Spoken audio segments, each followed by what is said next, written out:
I had the good fortune of being born into a Christian home. My father led Bible study. He's now a pastor. My mother has always had strong faith. And in fact, when I was a little girl, my dad used to call me his prayer partner. And whenever we had troubles, we'd sit down and pray. And I remember one time specifically that my mom's rocking chair leg had come out of the socket, and my dad couldn't get it fixed. And I said, Daddy, let's pray about it. And we laid hands and we prayed on it, and the leg went immediately back in.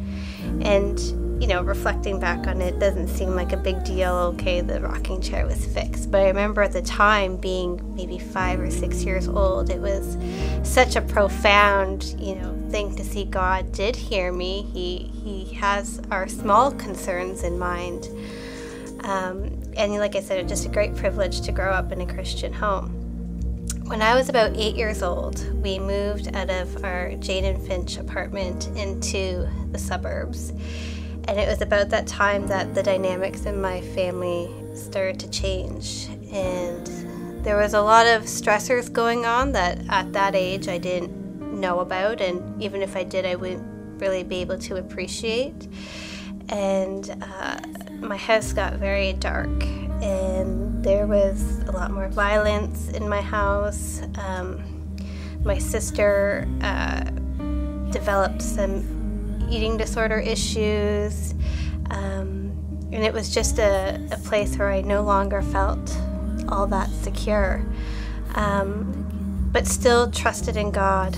And I remember it was around that time that my favorite bedtime story ended up being the prodigal son, right out of a King James Version Bible. It wasn't a kid's story, and every night for about 3 years, till I was about 9 years old, I think it was, or 10 years old, my mom or my dad would read me the prodigal son as my bedtime story. That's what I wanted.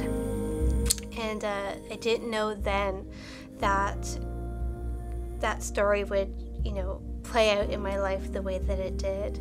And it's amazing in retrospect to see how God wanted that story planted in me and planted in my parents. Knowing that He knew what was going to come and what was going to happen in our family. As things in my household got even more strained, and I remember starting to pull away from God and really getting a little bit disillusioned at how God could let all these things happen to my family. I felt like my family was falling apart, and at a young age, sunk into depression. I was 13 and I tried to kill myself. By 14, I was no longer living with my parents. I was staying wherever I could find a place, and some nights that did mean sleeping in stairwells in apartment buildings, or a few nights outside, and really took on that riotous living, it says in the story, and got involved with alcohol and got involved in drugs, and really, I guess, tried to escape my situation. Had a very strained relationship with my parents. Didn't know how to deal with all these resentments I was feeling inside towards God, and it really just came out in my behavior. I was a really angry person, so much so that my high school forced me into anger management classes in order to continue to go there. And I still ended up getting expelled from school anyways. And it was during that time that I got expelled from school that I couldn't find a part-time job. I used to have all these hopes and dreams for myself, and I want, to still chase after those. So getting kicked out of school and not finding a job was sort of, I guess, phase one of me coming back to God. It wasn't enough to send me back to Him. It was enough for me to take a look at least at some of my substance abuse issues that were causing some of the issues at school. And I eventually was allowed back into high school and finished and went on to university. Still struggled, tried to get my relationship with my parents back on track. but still felt a huge void in my life. Of course, now knowing that void was God, but then being too angry and too ashamed to face that.